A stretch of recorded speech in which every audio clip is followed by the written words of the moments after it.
Bueno, a continuación vamos a solicitarle al doctor Rubén Castro su presencia y una breve reseña de su trayectoria. Él obtuvo la licenciatura de Biología por la UAM, la maestría en la Facultad de Ciencias de la UNAM y el doctorado por el Instituto de Ecología también de la UNAM. Ha sido coordinador de investigación científica de la UAM de 1994 a 1997, fundador de la Sociedad Mexicana de Zoología en 1977 y de la Sociedad Mexicana de Petrología en 1985, director de Flora y Fauna del Gobierno de Morelos de 1997 al año 2000, director de Educación Superior y Posgrado de la UAM de 2012 a 2018 y coordinador del posgrado de la maestría en manejo de recursos naturales del Centro de Investigaciones Biológicas. Autor de más de 50 artículos sobre anfibios y reptiles consultables en la red. Adelante, doctor. Gracias. Bueno, buenas tardes. Muchas gracias por estar presentes. Espero que mi plática también sea un poco divertida para que no se lo duerman. Pero les garantizo que vamos a tratar de hacerla breve y sintética.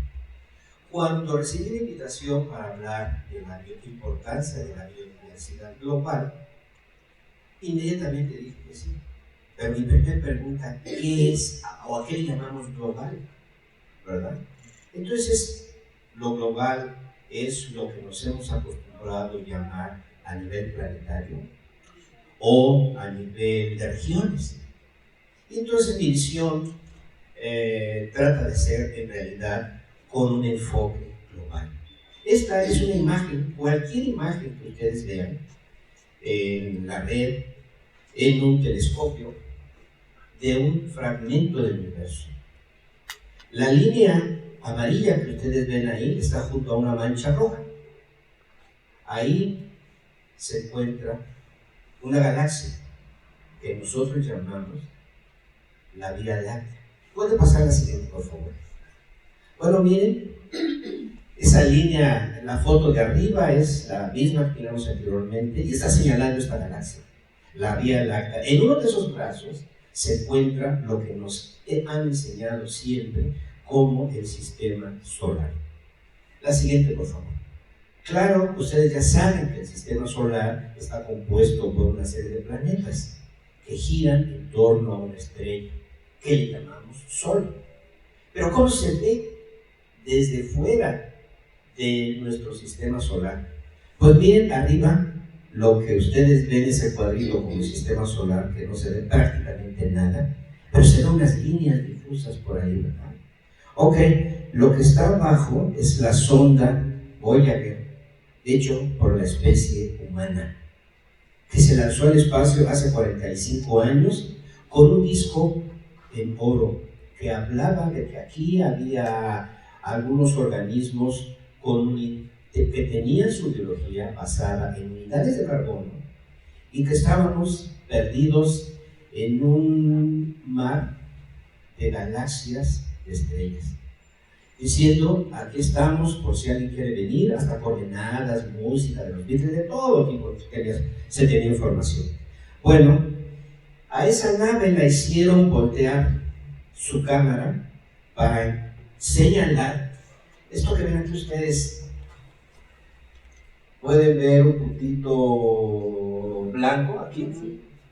Bueno, esa es una visión de nuestro planeta Tierra. ¿De acuerdo? Ok. ¿Puede pasar a la siguiente, por favor? Ok.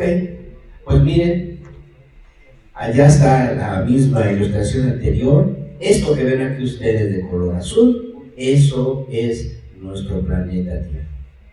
Esta imagen fue tomada a bordo del Apolo 8 en 1968 y se convirtió en un icono para ver cómo se veía la Tierra desde fuera de ella.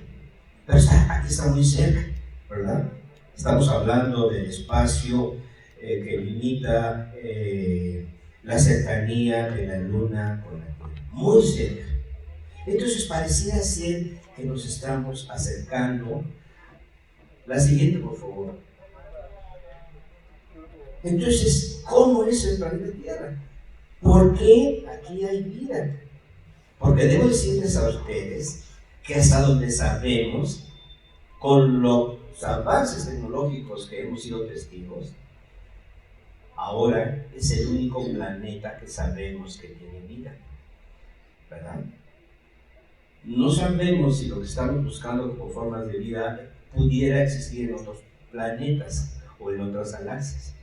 Pero de acuerdo con lo que sabemos, la Tierra se encuentra en un territorio respecto a su estrella, el Sol, en una banda que se llama banda de ricitos de oro. ¿Qué significa ricitos de oro? Desde este enfoque, pues significa que permite estar a una distancia donde el agua se mantiene en estado líquido. Permite que también el agua pueda cambiar de estado y permite que haya elementos químicos que se combinan juntos en una zona completamente rocosa, pero que tiene el 70% de las cavidades llenas de agua salada. Y solamente el 1% de agua dulce es la que ocurre en algunos lagos, en algunos ríos. La gran pregunta, si eso es el planeta Tierra, eso es lo que habrá determinado que aquí en este planeta hubiese habido vida. Todavía no lo sabemos, pero las evidencias con lo que sabemos parecen indicar que sí. ¿De acuerdo? Ahora debemos ser muy claros. Nuestra vida, como la conocemos, basa su bioquímica en unidades de carbono. ¿Puede pasar la siguiente, por favor? Vamos a tratar de abordar, la anterior, por favor. Vamos a tratar de abordar a lo largo de esta presentación preguntas como ¿cómo funciona la biosfera? ¿Cuál es el futuro de la biosfera? ¿Cuál es el futuro de los humanos en este planeta? ¿Y cuál es el futuro de este planeta? Para dar un enfoque global. ¿Por qué razón? Por lo siguiente. La siguiente, por favor. Bueno, miren, esto es nuestra arca, nuestro paraíso, ¿verdad? ¿Cómo es el planeta Tierra? Es un planeta rocoso, con agua dulce, con agua salada y algunos elementos químicos muy abundantes, como el carbono, el hidrógeno, el nitrógeno, el azufre y el fierro. Que la combinación, no sabemos cómo se llevó a cabo todavía eso, pero permitió que la Tierra, ese planeta rocoso, se llenara de vida. Esta es una representación muy idealista de cómo está la vida en la Tierra, ¿verdad? Pero la tomó una especie, o la ideó una especie que debería estar ahí, pero si está ahí, no la iba a poder generar. Y esa especie se llama Homo sapiens. Estamos en un ambiente universitario, ya más de una ocasión se han preguntado si somos parte o no de la biodiversidad. La respuesta es que sí somos parte de la biodiversidad. La siguiente, por favor. Ok, bueno, pues es algo mágico, es algo milagroso, algo tuvo que ver el tiempo que lleva cambiando, evolucionando la bioquímica en este planeta, que permitió que ocurriera la aparición de las primeras formas de vida. Lo que sí sabemos es que fueron vidas microscópicas. Y después hicieron bacteriales, después llegaron a una complejidad. Pero a nivel global, la vida se mantiene por dos procesos muy importantes. Y estos procesos importantes son extremadamente sensibles, porque si se rompe este equilibrio, todo lo que conocemos como vida en la Tierra, el término más elegante para referirnos a la vida en la Tierra es biosfera, toda la parte viva que se encuentra en este planeta Tierra. Bueno, esa biosfera se mantiene por los organismos que tienen cloroplastos y los organismos que tienen mitocondrias. ¿Por qué razón? Los que tienen cloroplastos usan el CO2. Y los que producen, y los que tienen las mitocondrias son los que producen el CO2, y los que realizan fotosíntesis usan el CO2 para transformarlo en oxígeno.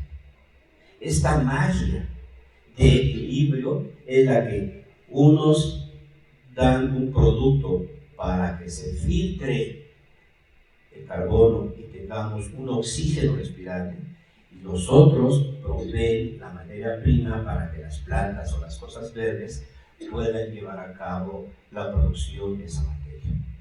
Entonces todo pareciera ser que la permanencia de la vida tal y como la conocemos solamente depende de estos procesos.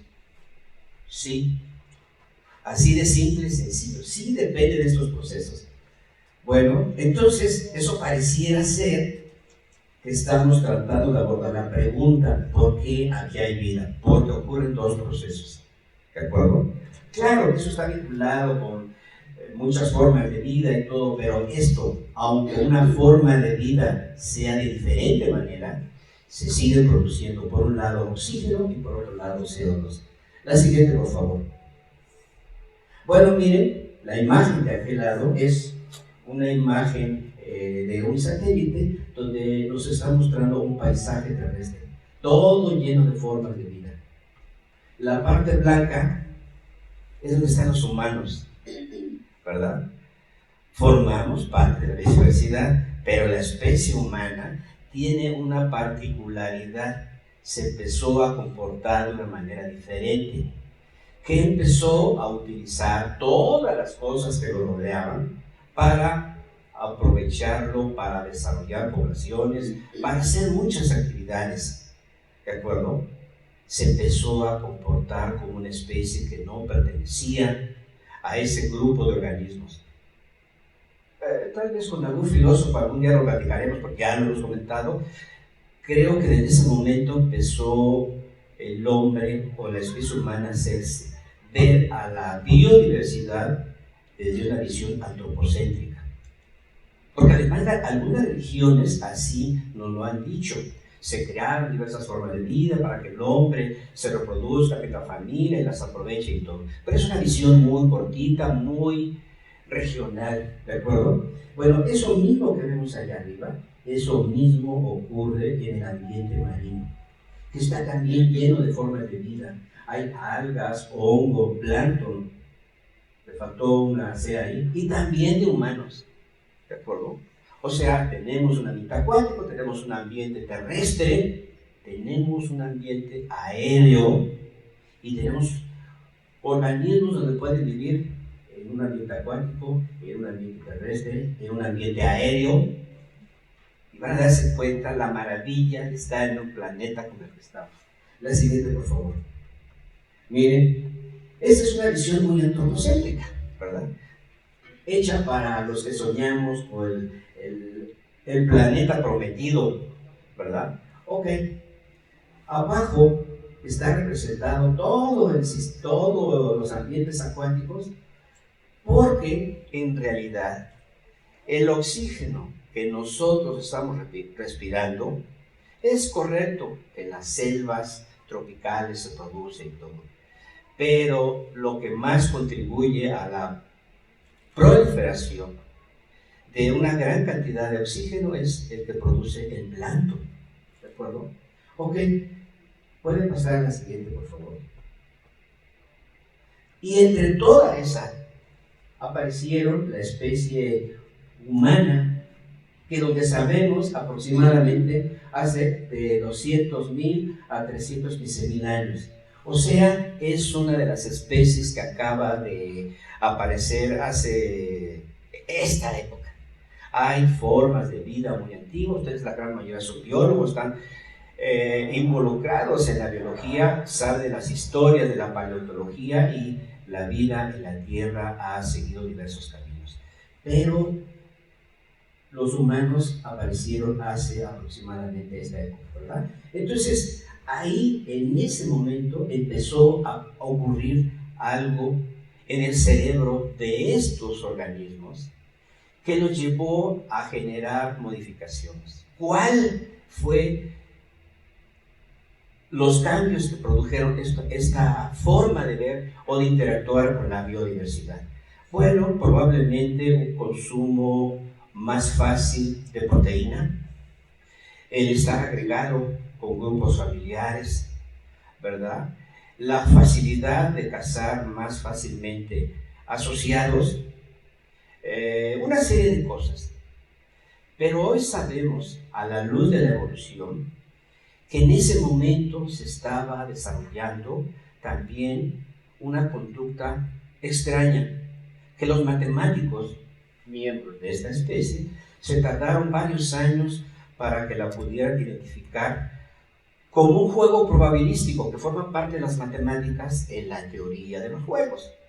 Y voy a poner un ejemplo. Si yo lanzo una moneda al aire, puede caer águila, puede caer sol. 50% uno, 50% el otro. Pero en 100 lanzamientos es probable que la moneda no caiga de un lado o caiga del otro, que quede parada, ¿verdad? ¿Cómo incremento la probabilidad de que eso ocurra? Incremento el grosor de la moneda. Y entonces habrá más veces que caiga parada. Entonces la probabilidad se va a dividir en 33.33, 33.33, 33.33. Eso se llama, en la biología, piedra, papel o tijeras, ¿verdad?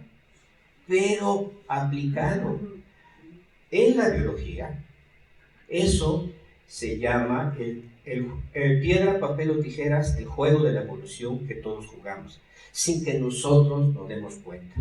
¿Qué significa aplicado a la biología? Bueno, que hay 33% de que podemos ser cooperativos, dicho de una manera más elegante, muy altruistas, somos gregarios, colaboramos para conseguir algo, como un grupo familiar, por ejemplo. Pero puede haber otro grupo que diga, no, son demasiados. Y si son demasiados, y si mataron un venado, les va a tocar poquito. Mejor yo mato un venado, o mato con ellos un venado, me lo llevo y me llevo medio venado, ¿verdad? Y entonces se llamaría egoísmo. Pero hay otros que, como sea, hay que quedar bien con todos, y entonces dicen, bueno, yo ni cooperacionista, ni egoísta, yo voy a ser oportunista, donde me den. Es como la invitación que nos hizo el doctor Rantán para echarnos unas chelas, tomando clases de estadística en un viernes temprano, nos invita a tomar un pulque, una cerveza. Bueno, yo debo terminar mi clase, pero quiero ir al pulque. ¿Qué es lo que hago? Bueno, me voy al pulque. No, pero voy a perder la clase. Bueno, pero si me queda una clase, no voy a ir al pulque. Bueno, me voy un ratito, salgo de clase, aunque salgo antes de clase, voy a los pulques que me invitaron y luego me regreso. Bueno, aunque parezca irrisorio, así funciona nuestro cerebro, así funciona nuestra mente. Nosotros no podemos, por muchas razones, entre ellas la educación y muchas cosas, poder inclinar esa balanza para tener comportamientos de una o de otra manera. Pues bueno, eso ya ocurría a este nivel. ¿Puede pasar a la siguiente, por favor?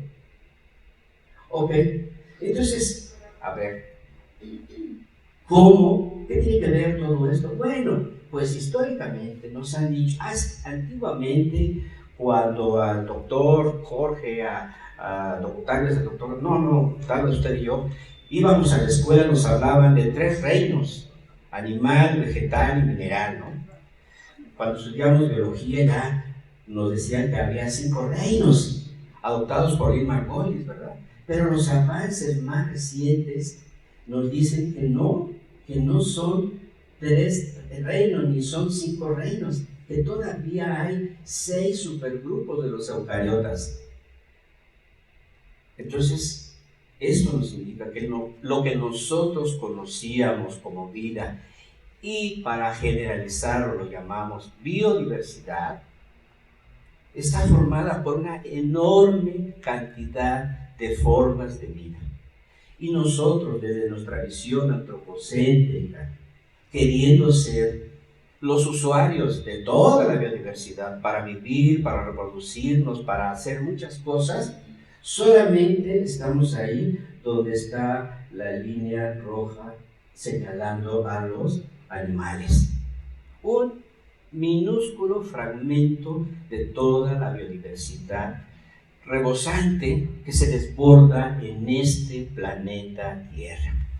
¿Puede pasar a la siguiente, por favor? Bueno, de toda esa, entonces, ¿a dónde está la mayor diversidad de formas de vida en el planeta? Bueno, esta es todas las imágenes fueron bajadas de internet, así es que si se están compartiendo por Facebook, declaro públicamente que no tengo propiedad ni nada sobre estas imágenes, todo el mundo puede usarlas, ¿verdad? Son de carácter ilustrativos. Entonces, se ha hecho una síntesis de la información en algo que se llama Índice de la Diversidad Global. Y ya sabemos que global se refiere a la biodiversidad de este planeta. Y miren quién está encabezando la lista de países que concentran la mayor cantidad de biodiversidad. Brasil, Indonesia, Colombia, China y México. ¿Verdad? Entonces, esto cambia nuestra visión para los estudiantes que a veces llegan con su tesis y que nos dicen la historia clásica. México es un país megadiverso. Bueno, hay que especificar a qué se refiere con eso, ¿verdad? Probablemente en algunos grupos sí, pero a nivel global tenemos el quinto país.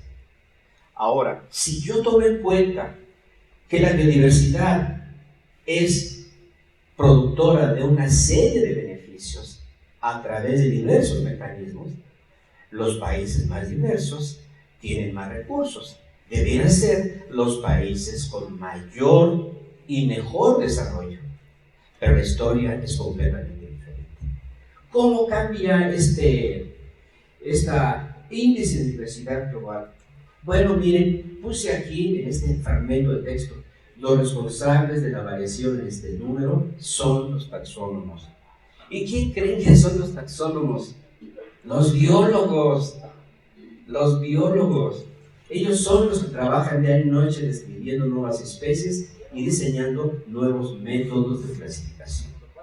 ¿De acuerdo? Entonces, para que vean el valor de la carrera de biólogo, el valor de tener este conocimiento biológico para usarlo en favor del bienestar de nuestra especie. Pero lo lamentable es que lo hacemos, como ya los ponentes que me han antecedido lo han señalado, todo lo estamos haciendo al revés. Primero, no nos sentimos parte de la biodiversidad, nos sentimos como beneficiarios de la biodiversidad. No usamos la biodiversidad para nuestro bienestar, la usamos, la modificamos y nos portamos de manera egoísta con otros que a duras penas están tratando de sumar esfuerzos para obtener beneficios, pero hay otros que dicen, no, aprendo de aquí, veo a cuánto le pagas allá y cuántas quieres, yo te vendo, y con ese juego es con el que nos hemos mantenido como especie, como sociedad y como gobiernos. Y esto explica por qué en algunos países se ha logrado mucho avance económico, mucho avance tecnológico, y otros países están abandonados. Y digo, aunque me voy a referir en algunos momentos a ejemplos que pueden trastocar nuestras más profundas creencias religiosas y políticas, en realidad los países con mayor biodiversidad no son los países que mejor les está yendo. Es completamente al contrario.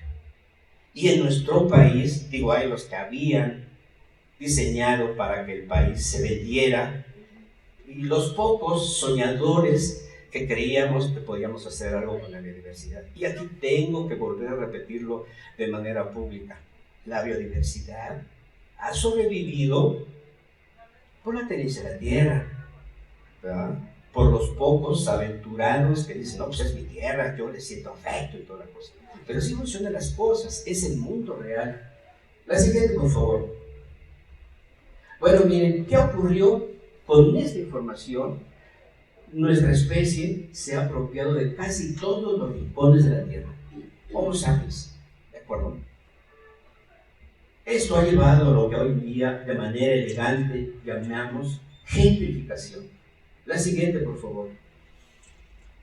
Ok, ¿cómo estamos entonces como especie? Bueno, la población mundial ya superó los 8.100 millones de personas.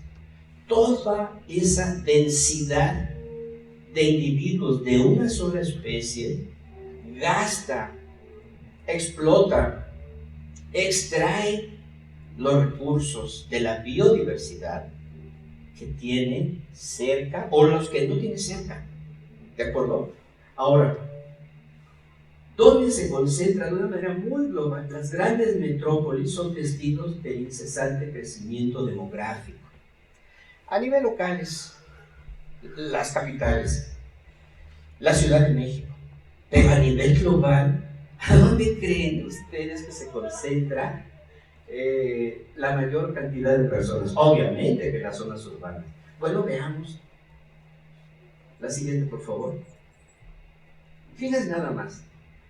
Cuando el mundo llegaba a solo 1.000 millones de personas, hasta noviembre de 22, ya superábamos los 8.000 millones. Y modificamos el paisaje, ¿de acuerdo? Bueno, se ha concentrado en ciudades con gran cantidad de personas por unidad de espacio vital. ¿Puede cambiar la siguiente, por favor? Y miren nada más, nunca nos hubiésemos imaginado Mónaco, un fragmento de país de Europa, ¿verdad? Esta es las ciudades que tienen asociada la mayor cantidad de personas con respecto a sus territorios. La otra es Macao, la otra Singapur, Hong Kong, Gibraltar, Bahrein, Olisie, Maldivas, Malta, Bangladesh. ¿Por qué Mónaco es el país más densamente poblado? Bueno, porque ese país se encuentra en el Mediterráneo y solamente 2.2 kilómetros cuadrados por persona. De acuerdo, digo, sí, alrededor de 26.000 personas están apertujadas por kilómetro cuadrado.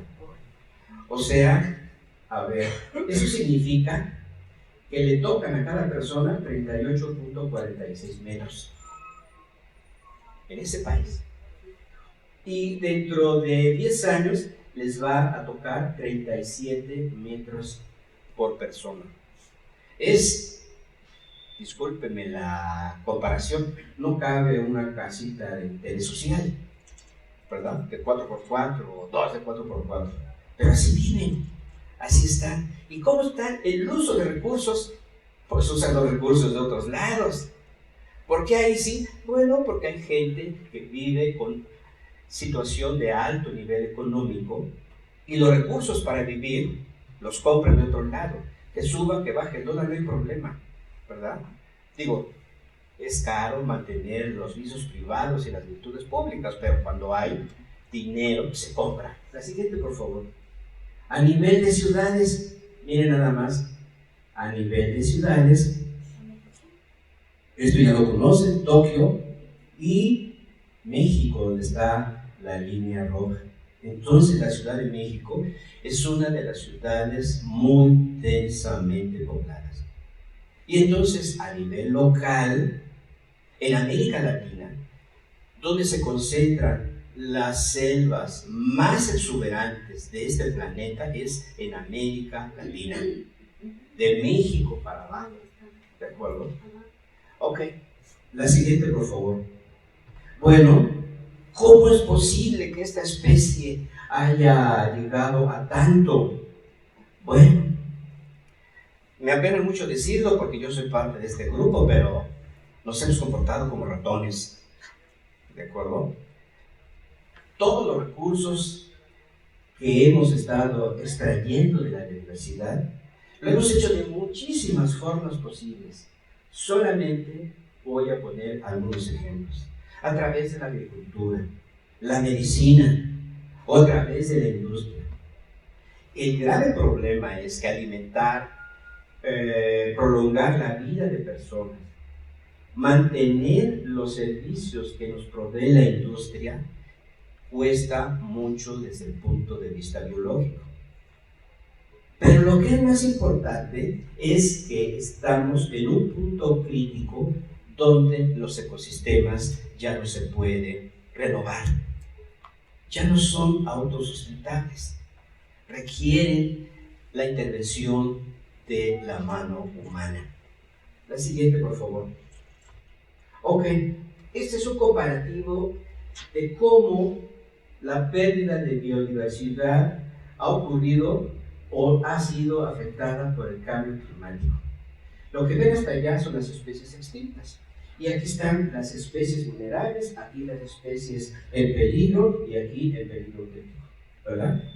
Las especies que más han sufrido el impacto global por el cambio climático son los anfibios. Esos son los grandes grupos.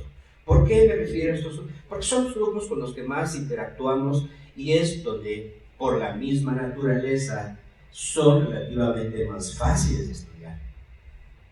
No estamos considerando los insectos, no estamos considerando las bacterias que estaban en la otra diapositivas anteriores. Entonces, el efecto humano ha sido el principal generador del cambio climático en este planeta. La siguiente, por favor. ¿Cómo? Bueno, para proveer todos los servicios, la imagen del lado izquierdo que ven ustedes es un parche, ¿verdad? Un parche muy bonito. Bueno, eso eran grandes extensiones de vegetación natural. Pero alguien entre nuestra especie dijo, bueno, hay que hacer eficiente la producción de alimento para los humanos.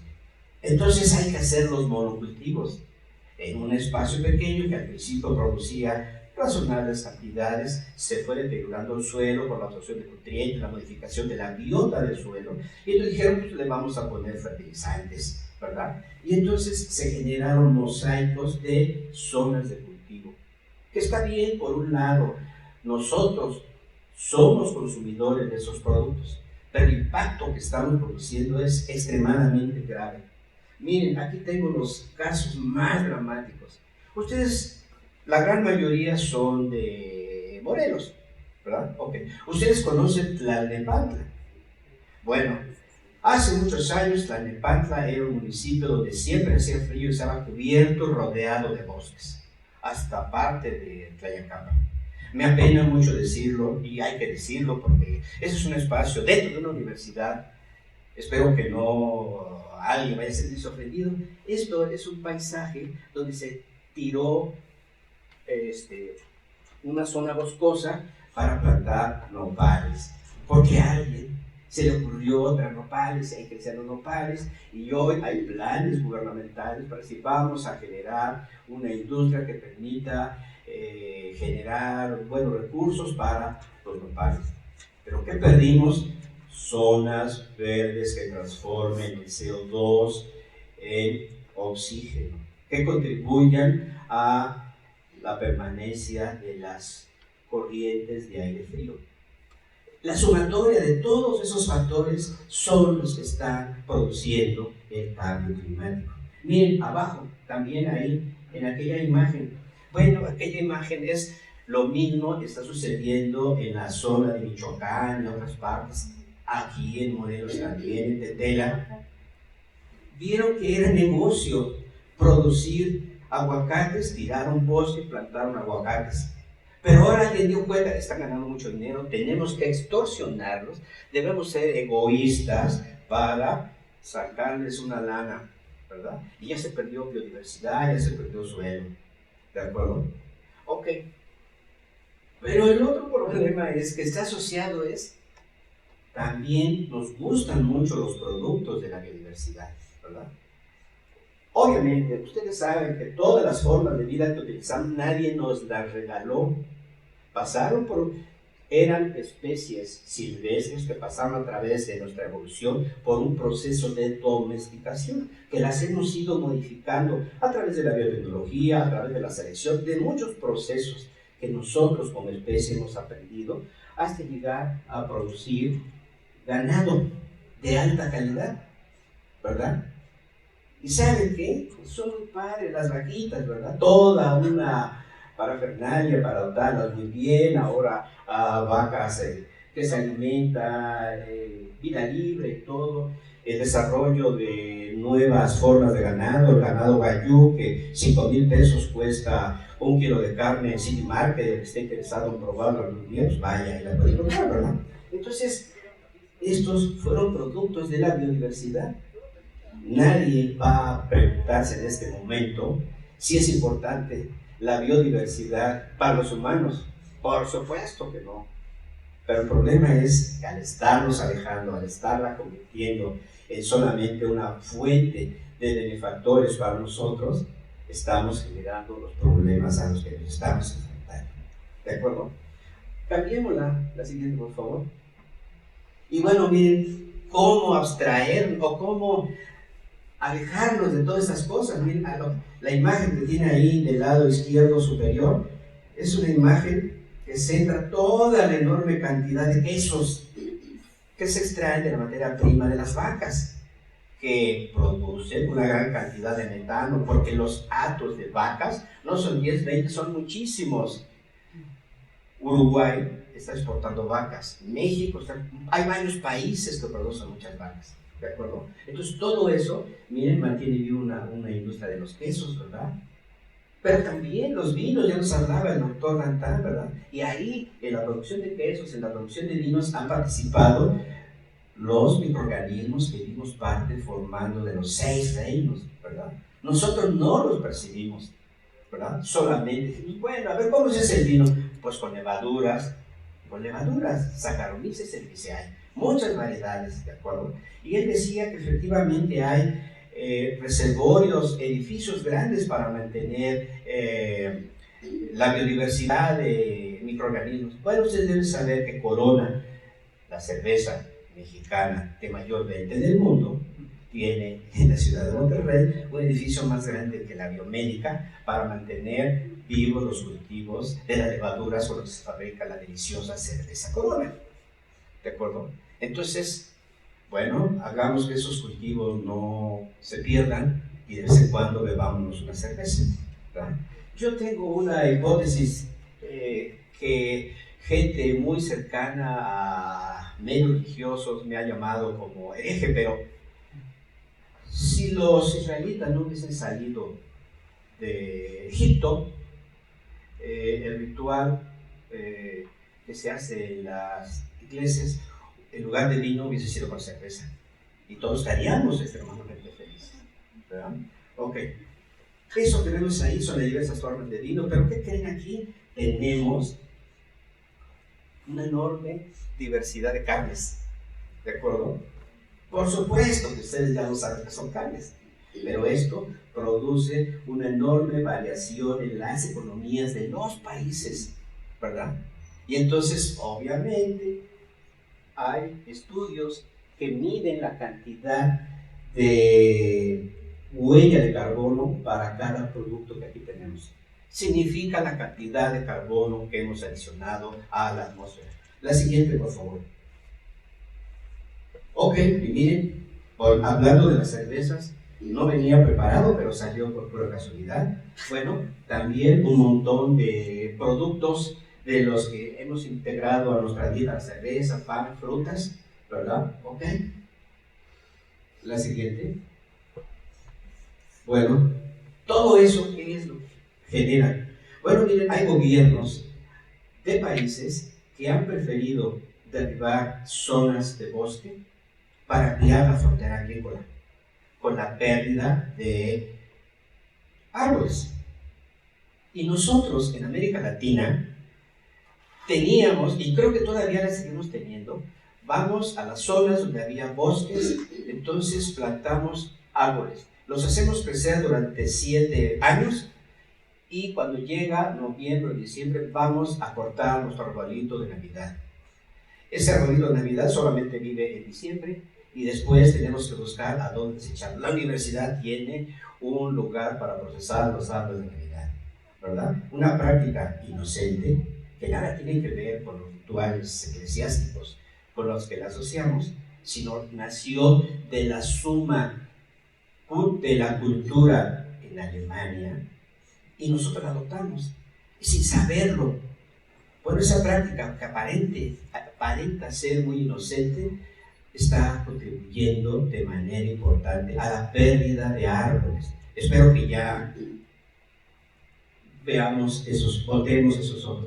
El otro problema es toda la producción que los países industrializados están haciendo sobre el impacto en las zonas con mayor biodiversidad. La siguiente, por favor. Ok, miren, y otro problema que está poniéndose de moda. La minería. Antiguamente la minería era rascar socavones, túneles ahora, pero ahora eso está de moda. La minería ha sido abierto. ¿Y qué creen? Esto tiene muchas posibilidades de que se incremente por el uso de las tierras raras. Y esa historia ustedes la conocen, ¿verdad? La pelea entre Estados Unidos y China porque quién puede tener acceso a las tierras raras. ¿Y por qué lo saco con la biodiversidad? Porque si hay un yacimiento de tierras raras, hay que eliminar árboles y todas las formas de biodiversidad. Eso no importa. Importa más obtener, no sé, 10 gramos de molibdeno, esos metales que se obtienen de las tierras raras. Así se quedan finalmente con charcos de agua donde no se pueden utilizar porque están siendo contaminadas con metales. ¿De acuerdo?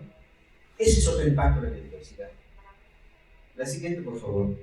Y bueno, no todo está perdido.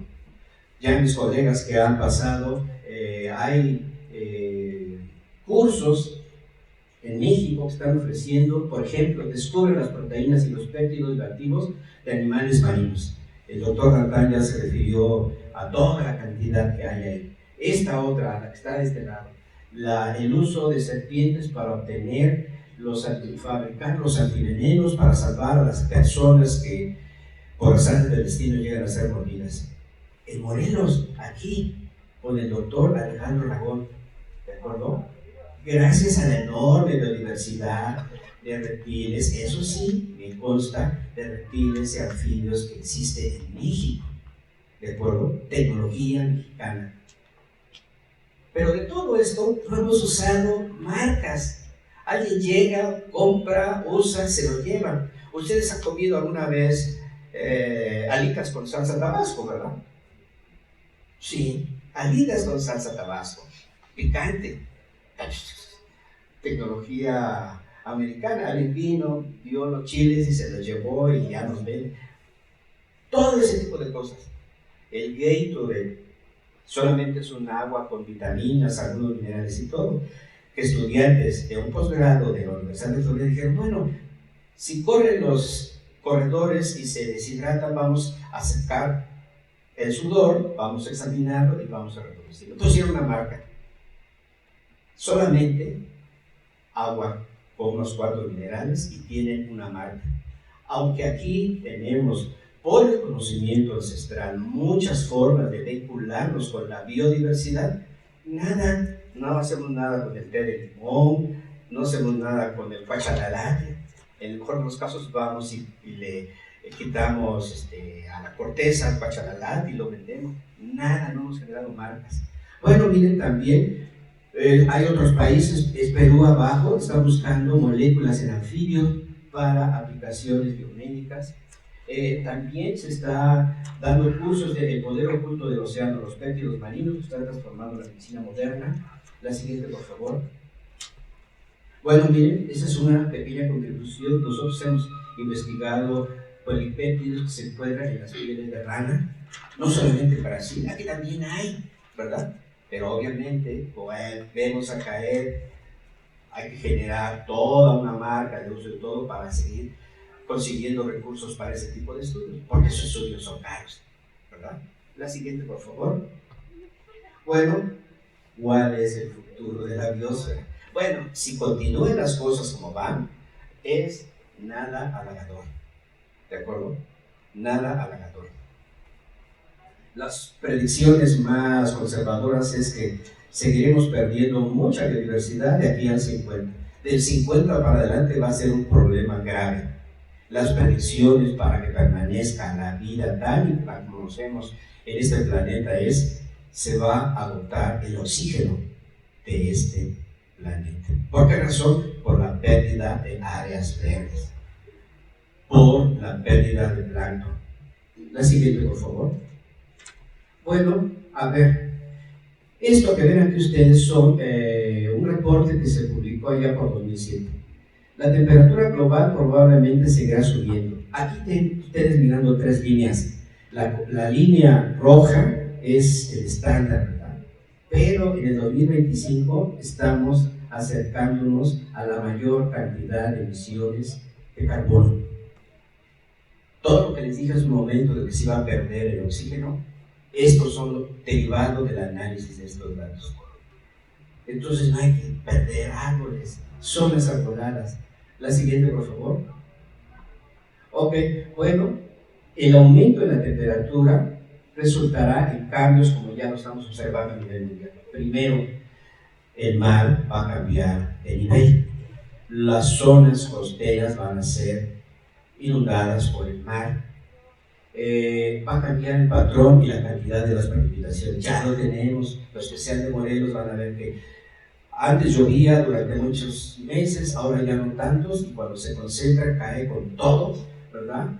Las sequías se van a hacer más severas, va a haber inundaciones extremas, la formación de huracanes cada vez más extremos. En Morelos era la ciudad de la eterna primavera, no teníamos por qué preocuparnos. Ahora en invierno debemos de traer chamarras y todo porque hace frío, o pedir short porque hace mucho calor, ¿verdad?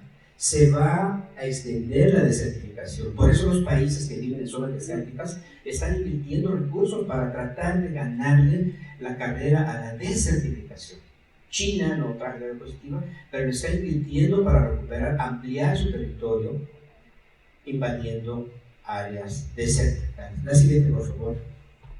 Bueno, para los fans de Jurassic Park, la expresión de la vida se abre camino es bien conocida, ¿verdad? En alguna parte de la película se dijo esto. Bueno, ¿qué está pasando? ¿Nosotros somos los controladores de todas las formas de vida? ¿O hay algunas formas de vida que están dando la pelea? ¿Pueden pasar al siguiente, por favor? Ok, miren, a lo largo de la historia de la Tierra ha habido varias extinciones, muchas extinciones, ¿de acuerdo? Bueno, en realidad solo 6 grandes que se puedan documentar, ¿de acuerdo? La última ocurrió hace 65 millones de años. Se perdió muchísimo. ¿Cuánto? Pues cuando cayó el meteorito, ¿verdad? Pero, ¿qué ocurrió después? La siguiente, por favor. Esto ocurrió sin Homo sapiens. Homo sapiens acaba de caminar en este planeta. La siguiente, por favor. Ok, les voy a contar un ejemplo muy rápido. Miren, las especies están dando la batalla por sobrevivir. Y son las especies invasoras, porque tienen o se sienten presionadas para vivir donde sea. Y nosotros las clasificamos como especies invasoras.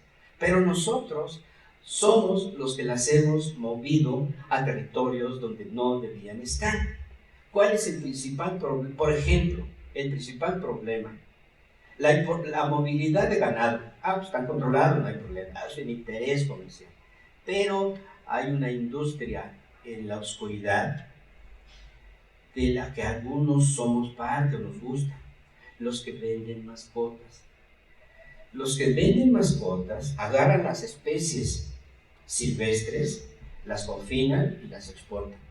Aquí está Ani, que está haciendo una evaluación de qué también funciona una UMA de tortugas endémicas de México, las casquito, y ha encontrado en la búsqueda de información cómo México está vendiendo tortugas casquito hacia Asia, ¿verdad? Estamos conociendo cómo las iguanas verdes, iguana, se congelan en Florida por la ola de frío. Las iguanas verdes de Florida no tienen un patrón tradicional de haber vivido ahí, se las llevaron, ¿de acuerdo? Y entonces en una de esas encontramos a un caso muy reciente. ¿Qué es esto? Eso es un sapo, todo el mundo conocemos estos sapos, ¿verdad?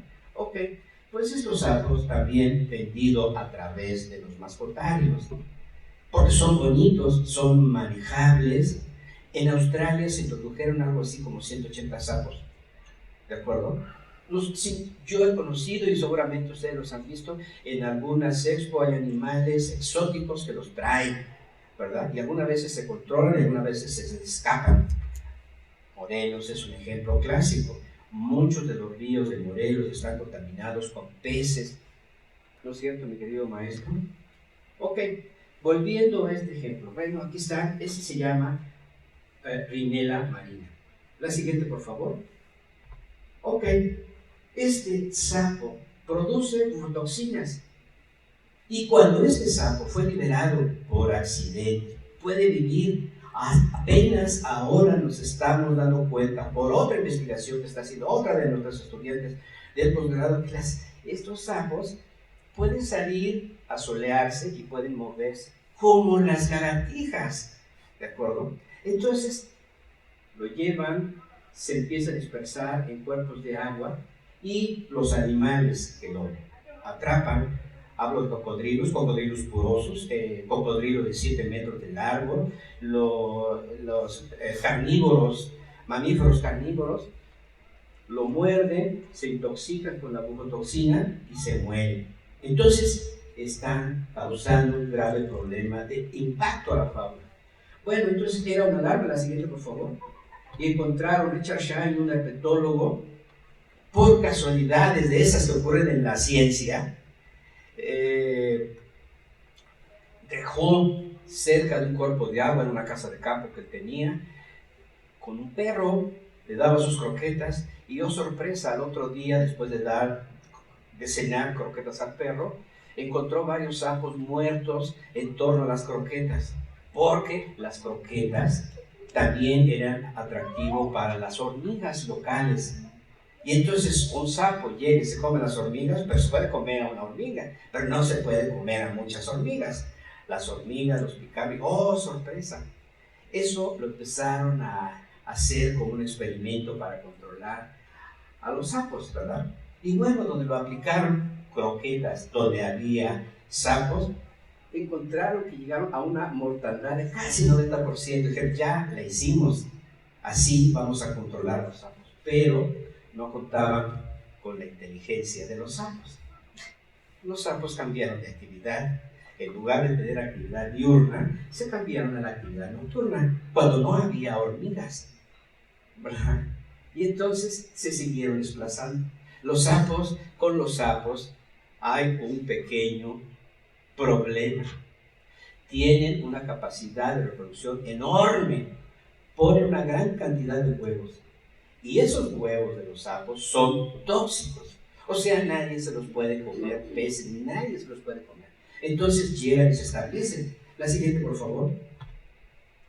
Bueno, entonces, ¿qué fue lo que ocurrió? Al ver que se estaban haciendo una verdadera plaga los sapos, ya se fue el doctor Lantán. Biotecnólogos dijeron, pues vamos a trabajar con los sapos. Vamos a producir una mutación ahí que les impida producir una hormona que induce a la maduración sexual. Y este ejemplo, este proyecto lo llamaron Proyecto Peter Pan. ¿De acuerdo? Los sapos se alimentaban muy bien y todo, pero llegaban a un estadio casi donde habían absorbido la cola, casi para abandonar el cuerpo de agua y no se podían reproducir. Entonces se presentaron muchas mortandades, pero en condiciones experimentales, en condiciones controladas, empezaron a ver que de esos casi había algunos que no tenían problema, se podían seguir reproduciendo.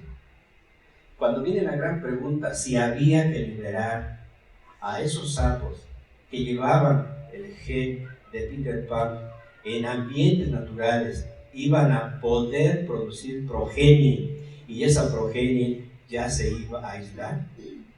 Esa fue la gran pregunta. Y entonces no se ha liberado, ¿verdad? ¿Por qué? Porque no se sabe cómo puede responder una especie como esta de los sapos que ha sido modificada genéticamente. Entonces, bueno, ese es un ejemplo muy bien de los sapos. Nadie los quiere, por supuesto que no, pero a lo mejor hay que buscarle de otra manera para los biólogos. Para Diana no vino, la que estuvo trabajando con sapos, ¿verdad? Trabajos sencillos como medir las horas de actividad de los sapos. Es tan común que nadie lo ha estudiado. La siguiente, por favor. Ok, bueno, manera de síntesis. Bueno, ya tenemos y estamos obligados a conservar la biodiversidad. Pero, como muy acertadamente lo dijo el doctor Jorge, se requiere un enfoque multi, inter y transdisciplinario, con el uso de todas las herramientas para garantizar la conservación de los ecosistemas y la vida en nuestro planeta. Es decir, mantener el equilibrio entre la respiración global y la fotosíntesis. La siguiente, por favor. Ok, bueno. Hagamos lo que hagamos. A la Tierra le quedan aproximadamente 10.021.000 años de vida como planeta, perdido en la inmensidad del espacio, ¿verdad? Esos cálculos fueron hechos por la NASA y la Universidad de Tohoku. Esto es un proceso natural que está relacionado con la evolución del Sol. El Sol comenzará a crecer, lanzar fumarolas, bueno, plasma, y va a borrar la vida en este planeta. La siguiente, por favor. Ok, bueno, ¿qué es lo que tenemos que hacer? Aprovechemos el tiempo para ser extremadamente felices como individuos, porque todos algún día seremos polvo de estrellas. Hagamos lo que hagamos, ¿verdad? Y la Tierra, después de haber sido un planeta rebosante de vida, quedará como una roca flotante sin que nadie sepa que nosotros estuvimos aquí. Les agradezco mucho la cultura, por favor. Muchas gracias, estimados terrícolas, por haber estado presentes en este fragmento de tiempo que nos tocó compartir. ¿De acuerdo? Muchas gracias, que pasen buenas tardes. Gracias, doctor. Un aplauso. ¿Alguna pregunta?